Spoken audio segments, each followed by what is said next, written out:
नमस्तुभ्यं श्री शिवाय नमस्तु। श्रावण के महीने की पंचमी कौन सी तिथि थी? पंचमी, चाहे वो शुक्ल पक्ष की हो चाहे वो कृष्ण पक्ष की। श्रावण महीने की पंचमी के दिन शंकर भगवान पर जिस परिवार के व्यक्ति का कांवड़ जल हमने बताया है आपको, जरूरी नहीं है कि डंडा बांधकर 2 कावड़ के जल के लोटे लेकर जाओ, आप अपने हाथ में भी 2 पात्र लेकर जा सकते हैं।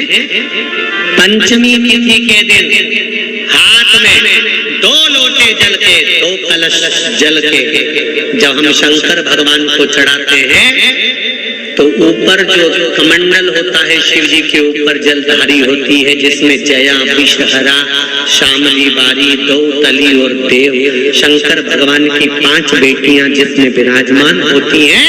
जब हम जल समर्पित करते हैं, हमारे पीढ़ी में, परिवार में अगर कोई अधोगति में मर गया होता है, कुंवारी अवस्था में चले गया होता है, गर्भ में मर गया होता है, गर्भ के बाहर निकल कर भी अगर कुंवारी अवस्था में चले गया होता है, तो श्रावण महीने की दोनों पंचमी पर परिवार का अगर कोई एक व्यक्ति भी जल चढ़ा देता है शंकर भगवान पर, तो सर्प की योनि में नहीं पड़ता, जीव मुक्त हो जाता है, प्रेत योनि में, सर्प की योनि से मुक्त हो जाता है।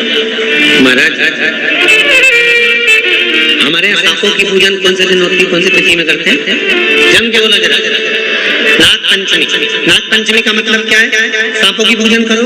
नाग पंचमी का मतलब होता है शंकर जी के मंदिर में जाकर 1 लोटा जल समर्पित कर दो। उसका कारण क्या है कि हमारे परिवार में, हमारे कुटुंब में कोई 7 पीढ़ी के अंतर्गत भी अगर कोई जीव तड़प रहा होता है, पड़ा हुआ होता है, उसकी मुक्ति नहीं होती है, तो पंचमी का चढ़ा हुआ जल उस जीव को प्राप्त हो जाता है और वो जीव तर जाता है, उसका फिर जन्म नहीं होता।